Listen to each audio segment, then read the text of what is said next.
Bem, eu terminei de escrever mais um capítulo do meu novo romance e aí eu tô fazendo uma tessitura dele, então eu jogo o texto pra cá, jogo o texto final, jogo pra frente, aí faço toda uma tessitura mesmo do texto. E aí eu acabei de escrever esse capítulo e joguei ele pro primeiro capítulo, mas deve ter uns 10 capítulos, alguma coisa assim, né? Em média. Então, aí eu achei bem interessante esse capítulo e coloquei como o início desse novo texto. E aí eu dei o nome do capítulo de Brotando. A escrita, como esse grande quebra-cabeças que é, desmonta e se remonta infinitamente, criando não só um único texto, mas milhares de outros textos a partir de uma nova matriz. Assim, pá, terra racha, o estrondo cessa, troca-se um som por outro. Não há um vazio de sons, não na natureza. Essa é uma sinfonia, uma alternância, nunca o vazio. Não há vazios.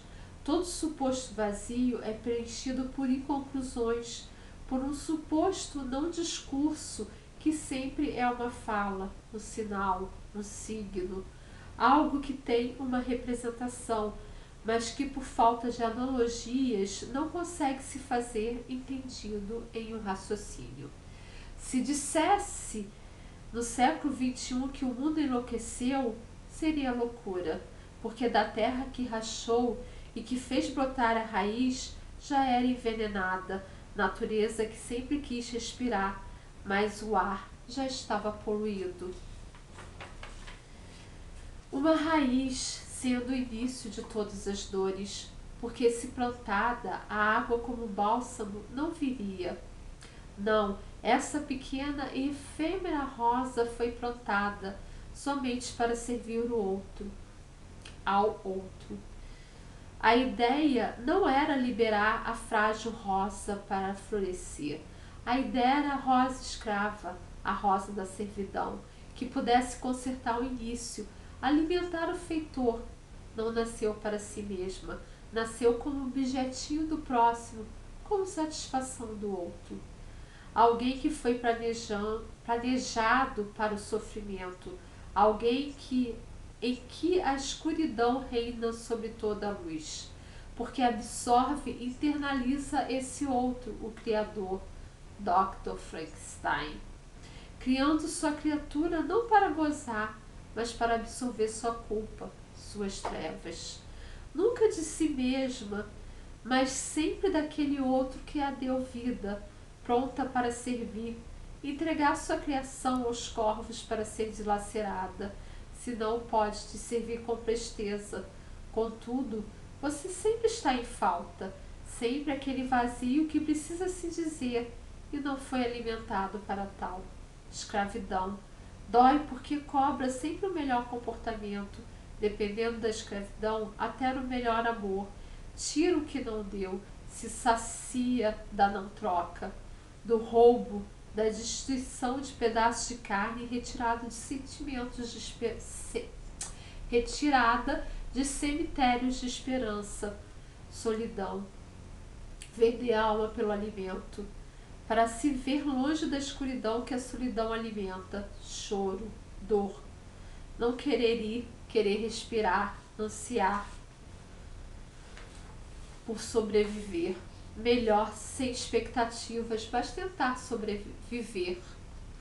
Enquanto a morte reina, a esperança também não desiste, paradoxalmente, tentando um pacto com Thanatos, liberdade. Aquele olhar que despe, mas despe não como forma de libertação, somente olhar o outro em sua nudez, evidenciá-la. Despe como um movimento de alvitar, espizinhar esse outro que mal brotou e já recebe uma brutal tempestade, não como forma de fazer florescer, mas unicamente arrasar. Por que destituir? Se na raiz houvesse amor, a torrente de águas não viria para arrasar, somente como renovo.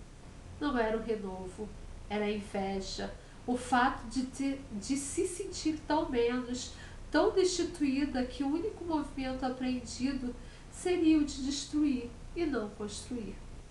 Um broto insípido, árido, algo que anseia por brotar, mas que não consegue vingar. Uma raiz, uma terra seca, uma voz que quer liberar um discurso acorrentado, um enorme volume de insights que não podem ser liberados porque a força dessa verdade bate de frente com a mentira do outro. Alguém quer ser, mas outro alguém impede. Pés descalços, a fuga, não há mais como ficar. A cura que era esperada não veio. Na veia só o sangue jorra. Foi tecida de bondade, mas não pôde experimentar o mesmo, só a injúria. Viveu pela justiça e não a recebeu de volta. Saiu, deixou, largou. Era necessário. A liberdade, água para curar a escuridão, que seria um processo longo, lento, rápido. Aconteceria. A casa. Finalmente a casa. Rio em seus 40 graus. A luta contra a poeira e o desejo de que a última faxina geral deixará a casa limpa por muito tempo. E se imagina curtindo o espaço, calma, tranquila, relaxada, principalmente, mas a primeira visita o que aponta é a poeira. Acumulou-se no móvel e a tranquilidade se esvai, essa terra seca. Esse caos, o isolamento que não consegue aquilo que é inerente ao ser humano, por isso que este adquiriu a capacidade de falar. A comunicação não acontece, mas não é uma novidade, porque a terra é seca. Você tenta harmonizar, usa a linguagem em situações, fala-se sobre situações, já que a linguagem no lugar que ela pertence e também para a libertação não acontece. O discurso não rola. Sem poder manifestar o discurso via fala, este se transforma em sintoma, foge para o inconsciente e para superar a panela de pressão emocional acumulada, se desdobra na casa. A casa fraturada, porque é impossível de conservá-la em sua plenitude. A casa com muitos furos, na torneira que pinga, na parede que já não é pintada há tempos. E a casa esqueleto, aquela que fica ali, como uma raiz que pode brotar a qualquer momento, mas que não vinga a raiz de uma terra seca.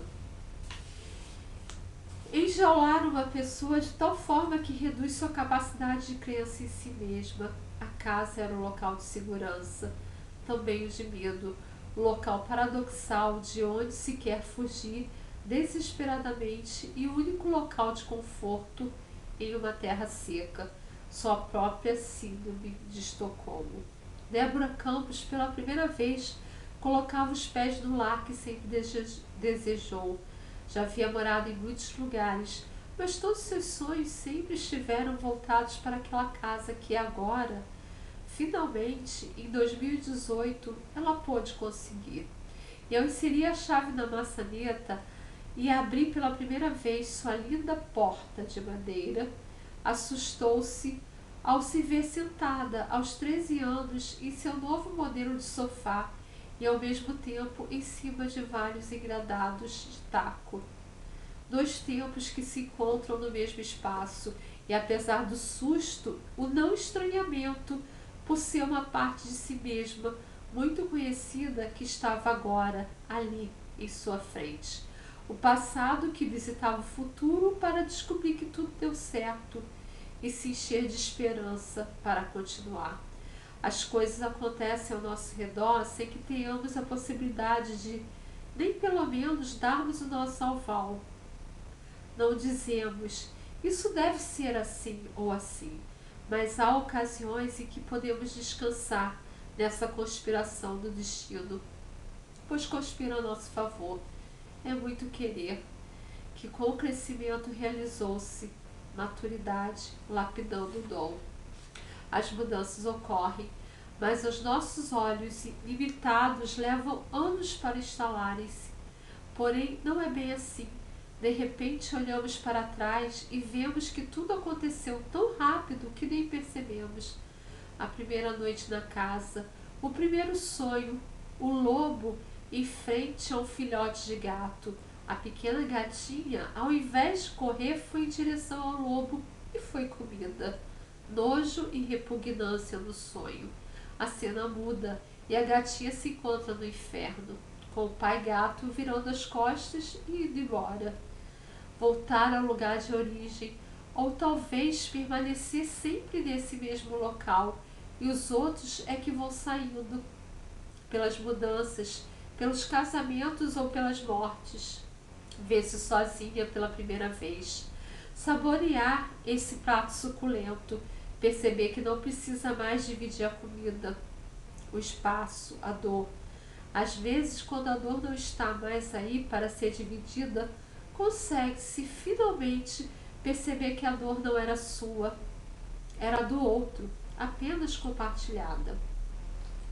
Exaurida, mas sempre renovada a cada novo dia. Por que tantas pessoas preferem a multidão solitária do que a solidão preenchida? Não sabem que dá para chegar nisso. Não tiveram coragem o suficiente para o salto no escuro. Carrega uma adolescência renitente, uma falta de maturidade estrutural que teima em não passar para o próximo estágio da vida. A adolescência é o momento que o jovem encontra-se perdido no mundo adulto e totalmente confuso pela diversidade de emoções sentidas. Sem saber como canalizar seus sentimentos para o lado produtivo, pois os sentimentos negativos são sempre matérias-primas para a construção de uma identidade. Por exemplo, o ódio é um sentimento que dá força para empurrar-nos para frente sem querer o mal de ninguém. Por isso, este não precisa ser revestido pela vingança. Dessa forma, a força do ódio pode nos fazer bem. Ser adulto, então, é a construção e o trabalho de transformar energias negativas em forças criadoras. O chá de casa nova enche o ambiente porque há amigos para se compartilhar as vitórias. A casa pode, sim, estar cheia. Casa sempre vazia também é um sintoma. No entanto, casa sempre cheia impede o amadurecimento, impede de ver-se como se é, nua. Somente você. O desejo é sempre o de base, o amor. O senso comum já sabe que vem de si mesma, mas não adianta saber. Muitas vezes, pessoas esperam dos pais, de uma nova família a se formar.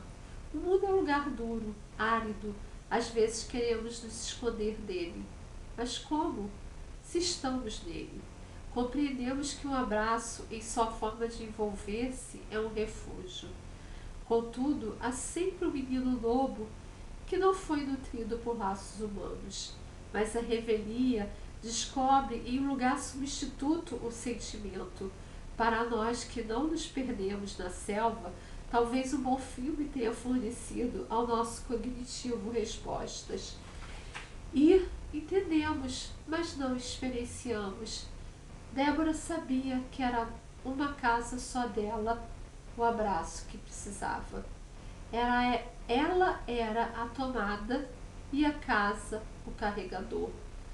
A casa de braços, a metade dela era a casa, um lugar de alento e conforto. Tinha chegado o momento, depois de viver em torno da luta pela vida, de pensar em coisas superiores, pois as básicas vivem sendo há um longo tempo cada vez mais bem nutridas. O mais difícil, se libertar da necessidade de ser a mãe do pai, de ser responsável sobre quem deveria ser aquele que cuida, que gera e que alimenta. Contudo, quando os papéis se invertem e a criança é responsável pelo adulto, há um processo grande e doloroso para que este consiga ir para além do sentimento de culpa e conquistar seu espaço. Os filhos adultos dentro de casa. Tomar essa posição de distanciamento, lembrar que aquele que se ama foi ferido primeiro, pois a própria esposa partiu cedo demais e só restou ocupando aquele lugar a filha que ficou em casa. Portanto, deixar essa casa paterna foi um peso de culpa que a maioria não conseguiria vencer. E é engraçado como as coisas parecem exatamente o oposto do que são. O quanto de não verdade existe na doença de habitar em uma casa na qual a fratura da falta de um discurso esbarra na realidade de uma emoção que foi sentida e não falada.